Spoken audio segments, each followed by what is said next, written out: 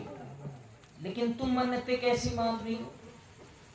ارے منت مانگو ٹیک کی منت تک ٹھیک ہے کہ غریبوں کو کھانا کھلاؤ، یہ ٹھیک ہے. سرکار خواجہ غریب نواز کی بارگاہ میں چادر چڑھاؤ گے، یہ ٹھیک ہے. لیکن بعض منتیں تو ایسی تعزیے میں ایک ڈھول چڑھاؤں. اللہ، اور خاص کر یہ ہماری عورتیں کرتی ہیں. عورتیں، مرد حضرات کو فرصت ہی نہیں ہوتی ڈھول بجانے سے، اور جو پتہ لگا جو ڈھول بجا رہا ہے وہ بیوی نے منت میں بھیجا ہے. میں نے دیکھی ہے یہ چیزیں. میں باخدا ایسی چیزوں کو نہیں بیان کرتا جو چیزیں میں نے دیکھی نہ ہو. فتح پور ضلع میں ایک قصبہ ہے غازی پور، وہاں آج بھی منتیں عورتیں کیا مانتی ہیں؟ تعزیے میں ایک سیب چڑھاؤں گی، ایک کیلا چڑھاؤں گی. اور وہ ہوتا کیا ہے؟ تعزیے میں پرو کر لٹکا دیا گیا. اب اس کو کوئی کھاتا نہیں ہے، وہ تعزیے میں تورکن لٹکا ہے، لٹکے لٹکے وہیں سوکھ گیا، سڑ گیا، خراب. کہ تم نے منت مانی ہے کہ رزق کی بربادی کی ہے کہ نہیں؟ حقیقت یہ منت نہیں مانی، تم نے رزق کی بربادی کی ہے. حضرت فاطمہ سے میرے سرکار نے فرمایا اے میری بیٹی منت مان لو. حضرت فاطمہ کہتی ہے یا رسول اللہ میں 3 دن کے روزہ رکھنے کی منت مانتی ہوں. مولا کائنات نے بھی 3 دن روزہ رکھنے کی منت مان لی. اب جب گھروں کے گھر والوں کا حال یہ ہو تو نوکروں کا حال بھی عمدہ ہو جاتا ہے. حضرت فضا کہتی یا رسول اللہ میں نے بھی 3 دن کی منت مان لی ہے، 3 دن روزہ رکھنے کی منت مان لی. اب روزہ رکھ لیا گیا. اللہ اکبر. حسنین کریمین کی طبیعت درست ہو گئی، اب روزہ رکھنا ہے، منت پوری کرنی ہے. حضرت علی نے بھی روزہ رکھا، حضرت فاطمہ نے بھی روزہ رکھا، حضرت فضا نے بھی روزہ رکھا. سب روزہ رکھے ہوئے ہیں. شام کا وقت، دن بھر روزہ رکھا. شام کا وقت جب افطار کا آیا تو افطار میں جو کھانے کا انتظام تھا، جو کھانے کا انتظام کیا گیا تھا، باہر جیسے ہی دسترخوان سجایا گیا، دسترخوان پر بیٹھے ہیں، ابھی روزہ کھولنا ہی چاہتے ہیں کہ باہر سے ایک سائل نے سوال کر لیا کہ یا اے اللہ کے رسول کے گھر والوں، اے اہل بیت، میں مسکین ہوں، میں غریب ہوں، میں مسکین ہوں اور میں بھوکا ہوں، مجھے کھانا کھلاؤ. اللہ اکبر. تو مسکین نے کیا آواز دی؟ میں غریب ہوں، بھوکا ہوں، مجھے کھانا کھلاؤ.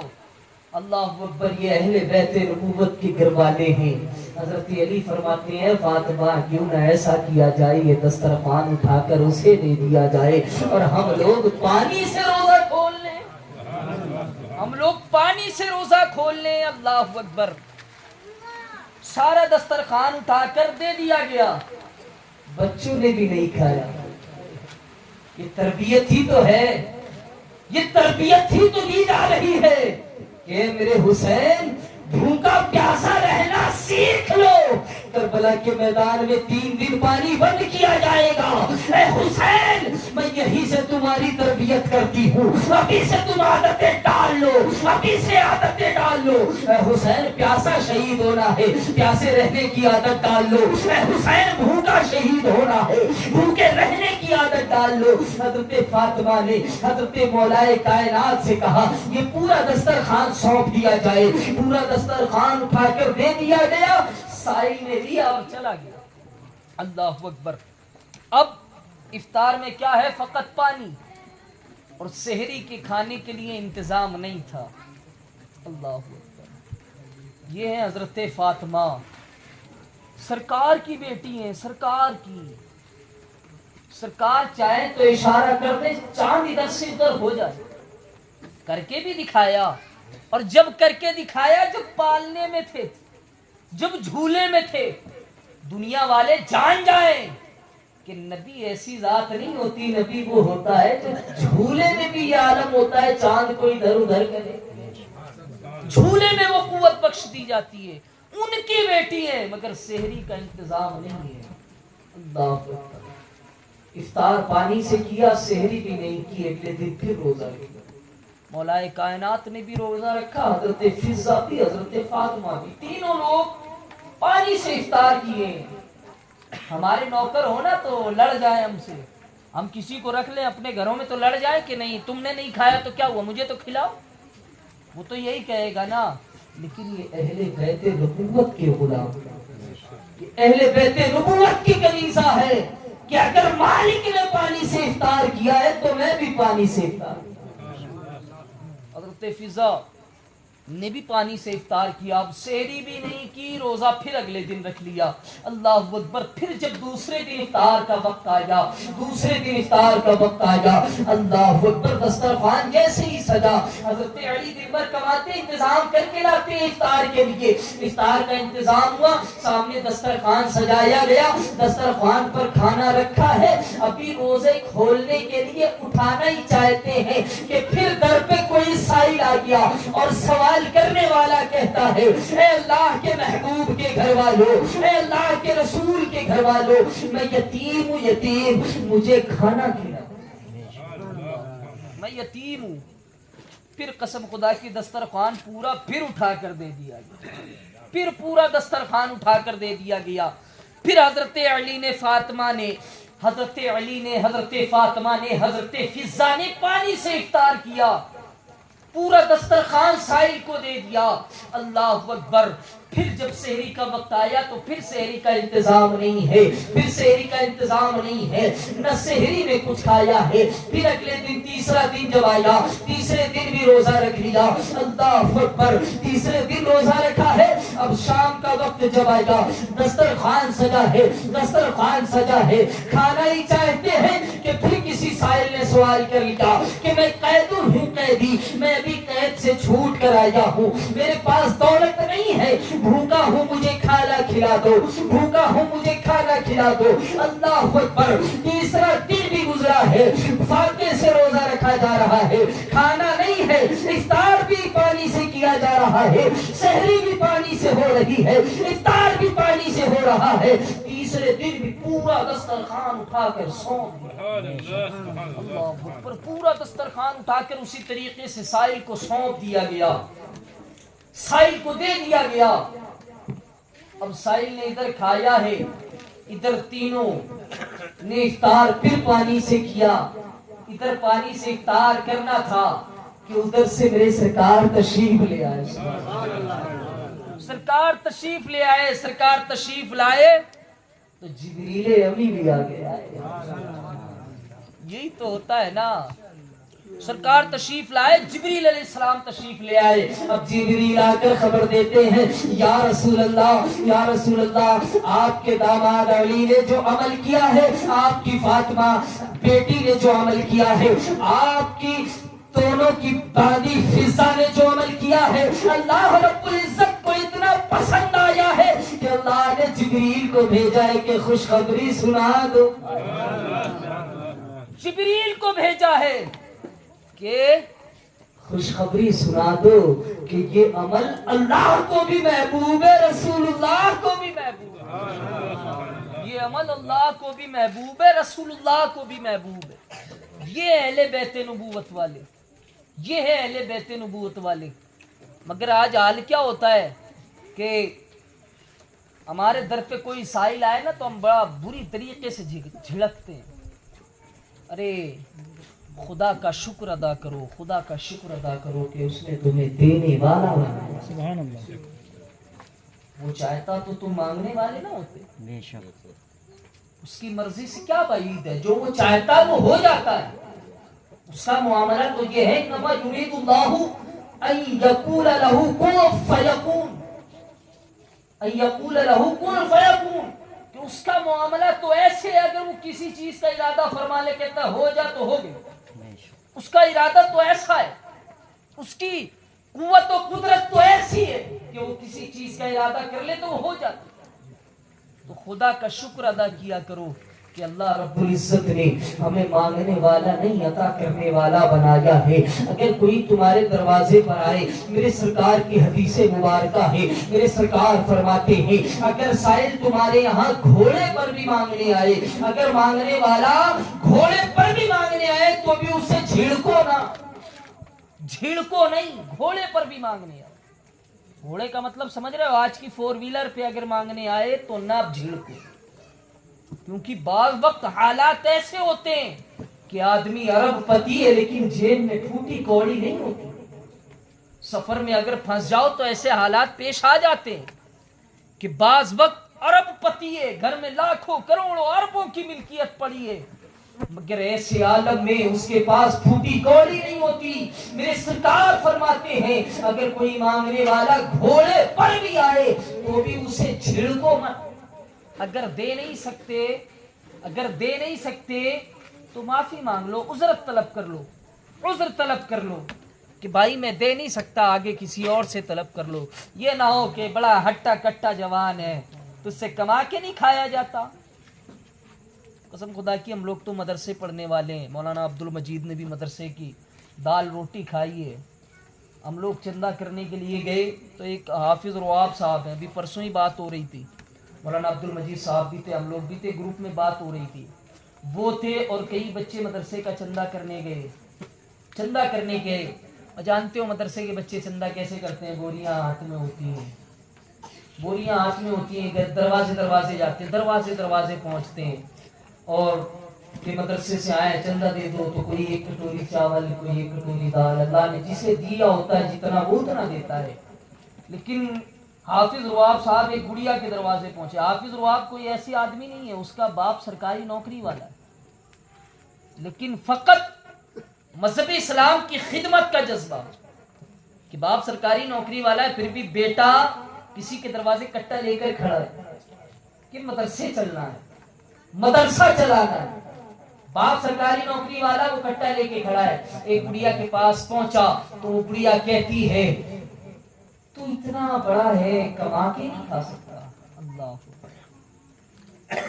اکبر. قسم خدا کی یہ مدرسے جو ہوتے نا ہم ہی تم چلانے والے ہوتے ہیں, اور ان مدرسوں کو واقعی ضرورت ہوتی ہے.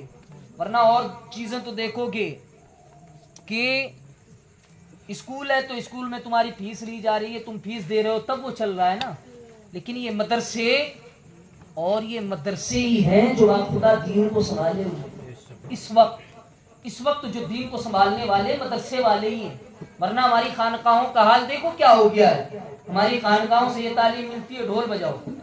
ہماری خانقاہیں بعض ایسی ہیں جہاں سے یہ تعلیم مل رہی ہے کہ ڈھول بجاؤ. بعض خانقاہیں ایسی ہیں جہاں سے یہ تعلیم مل رہی ہے کہ کالے کپڑے پہنو, ماتم کرو. بعض خانقاہیں ایسی ہیں, یہ مدرسے ہی والے ہیں جو دین کی حفاظت کیے ہوئے.